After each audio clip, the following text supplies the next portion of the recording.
हाँ जी, तो एक बार फिर आज हम क्वेश्चन नंबर 7 स्टार्ट करने जा रहे हैं एक्सरसाइज 8.1 का।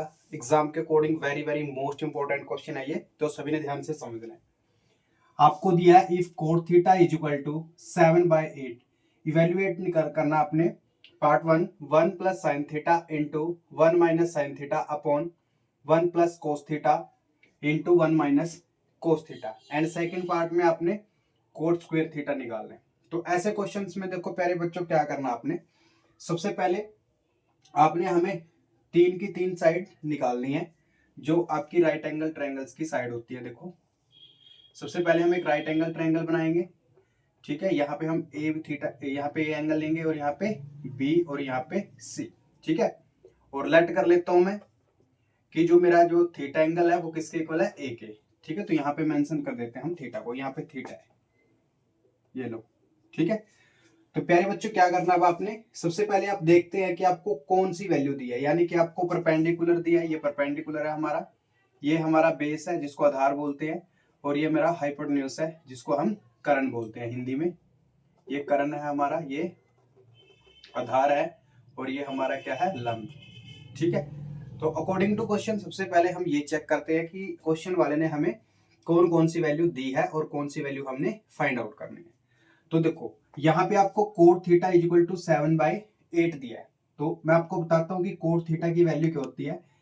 हम फॉर्मूला जानते हैं, पंडित बद्री प्रसाद हर हर बोले। तो यहां से आपको पता है जो ये वाला वैल्यू होता है ये किसका होता है, टेंजेंट का, और ये टेंजेंट किसका रेसिप्रोकल होता है हमारे पास, तो कोट का। अगर हम कोट की वैल्यू निकालेंगे तो क्या आएगा, जो कोट थीटा है हमारे पास 7/8 अकॉर्डिंग टू दिस क्वेश्चन क्या होगा हमारे पास, b अपॉन p। तो बेस बाय परपेंडिकुलर हमारे पास कोट की वैल्यू होगी, ठीक है। तो यहां से आपको साफ दिखाई दे रहा है कि आपको बेस कितना दिया है, 7 सेंटीमीटर, और नीचे जो परपेंडिकुलर इसके सामने 8 है, तो परपेंडिकुलर कितना दिया आपको, 8 सेंटीमीटर। तो अब आपने क्या निकालना है, हाइपोटेन्यूज आपने निकालना है, यानी कि कर्ण आपको दिया नहीं है। तो सबसे पहले हम क्या करेंगे, जो जो चीज आपको दिया उसको लिख लो।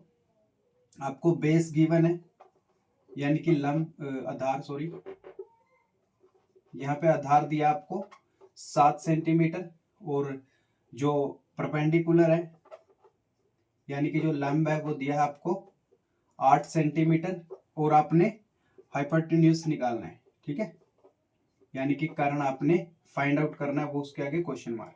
अब पाइथागोरस थ्योरम फॉर्मूला आपको सबको आता है। ये पाइथागोरस थ्योरम क्या होती है कि हमारे पास जो हाइपोटेन्यूज होता है उसका स्क्वायर करना है, इज इक्वल टू परपेंडिकुलर का स्क्वायर प्लस हमारे पास जो बेस है उसका स्क्वायर, ठीक है प्यारे बच्चों।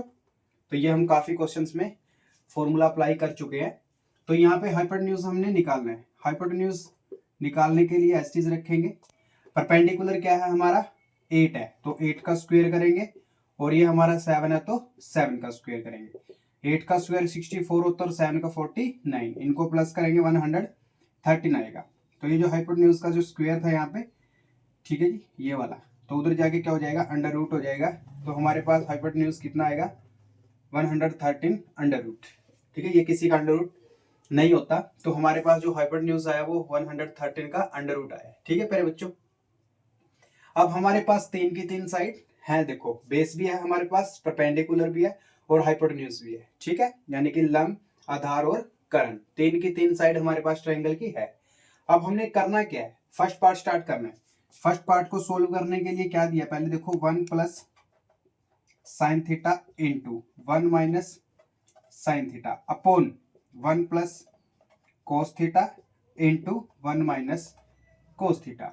तो देखो प्यारे बच्चों, यहाँ पे सिंपल हमारे पास एक आइडेंटिटीज बन रही है, अगर आप ध्यान से देखते हो तो यहाँ पे देखो a plus b into a minus b. Suppose करो मैं 1 को a मान लेता हूँ और साइन थीटा को b, तो यहाँ पे a प्लस बी बनेगा और यहाँ पे a माइनस बी बनेगा। और ये आइडेंटिटीज आपने पढ़ी है, a plus b into a minus b क्या होती है, a स्क्वायर माइनस का b स्क्वायर, है ना। और सेम नीचे देखो 1 plus cos theta and 1 minus cos theta, तो यहाँ पे भी सेम आइडेंटिटी बन रही है कि a plus b into a minus b equal to a square minus का बी स्क्वायर। तो यहाँ पे हम वैल्यू पुट कर देते हैं, a किसको माना है हमने 1 को, तो 1 का स्क्वायर, यहाँ पे b किसको माना है साइन थीटा को, तो साइन थीटा का स्क्वायर, ठीक है, अपॉन यहाँ पे हमने 1 किसको माना है, ए को 1 माना है, एंड नीचे वाले में बी किसको माना है, कोस थीटा को, तो कोस स्क्वायर थीटा। ठीक है प्यारे बच्चों, अब हमने सिर्फ क्या करना है, अकॉर्डिंग टू दिस फॉर्मूला, इस फॉर्मूले के अकॉर्डिंग हमने इसमें वैल्यू पुट करनी है। अब 1 का स्क्वायर आप सबको पता 1 होता है, साइन स्क्वायर का वैल्यू देखो क्या होता है, sine p upon h, p by h होता है, पी बाय एच का स्क्वायर करेंगे यहाँ पे डिवाइड 1 माइनस कोस क्या होता है, B by H, second value cos की होती है, तो बी बाय एच का स्क्वायर करेंगे। अब हमारे पास जो जो वैल्यू है वो यहाँ पे पुट करते हैं। देखो 1 है, इसके नीचे 1/1 लिया मैंने, पी क्या है हमारे पास 8 और एच क्या है √13, पूरे का स्क्वायर करना है, अपॉन नीचे सेम 1/1 माइनस बी क्या हमारे पास 7 अपॉन √13, इसका स्क्वायर करना है। देखो 1/1, 8 का स्क्वायर क्या होता है 64, और इसका स्क्वायर से ये कैंसिल हो जाएगा, 113 आ जाएगा इधर, 1/1 माइनस 7 का स्क्वायर 49, और इससे कैंसिल हो जाएगा 113। बस अब कुछ नहीं करना प्यारे बच्चों, सिंपल सा सोल्व करना आपने जो ये क्वेश्चन दिया है। कैसे सोल्व करेंगे, देखो यहाँ पे हम एलसीएम ले लेते हैं, इनका एलसीएम आएगा 113 अपॉन 113 का इसके साथ मल्टीप्लाई और इसका इसके साथ क्रॉस मल्टीप्लाई कर देंगे, सेम नीचे एलसीएम 113 आएगा दोनों का, और इसका इसके साथ मल्टीप्लाई, तो 113 से 113 कैंसिल हो जाएगा क्योंकि इसका डिनोमिनेटर है, ये इसका डिनोमिनेटर है।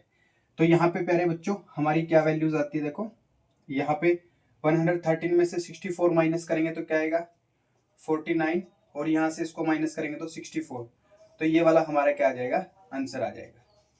ठीक है प्यारे बच्चों, ये था हमारे पार्ट 1 का फाइनल आंसर। सेकंड में आपसे क्या पूछा है, सिंपल पूछा है कि जो आपके पास कोट स्क्वायर है, यानी कि कोट थीटा की जो वैल्यू है उसका स्क्वायर करना है, तो कोट थीटा आपको गिवन है already, cot theta is equal to 7/8 है, तो 7/8 का स्क्वायर करना है हमने, 7 का स्क्वायर 49 होता है और 8 का स्क्वायर 64 होता है, तो ये आपका फाइनल आंसर आ जाएगा। ठीक है, तो बहुत ही आसान क्वेश्चन है, कोई ज्यादा मुश्किल नहीं है अगर आप ध्यान से करोगे तो ऐसे क्वेश्चंस बहुत इजी होते हैं, दिखने में थोड़ा सा आपको मुश्किल लगता है, फिर भी अगर आपको कोई प्रॉब्लम आती है तो आप कमेंट बॉक्स में कमेंट कर दीजिए, जितना पॉसिबल होगा हम आपकी प्रॉब्लम का सॉल्यूशन निकालेंगे। Thank you.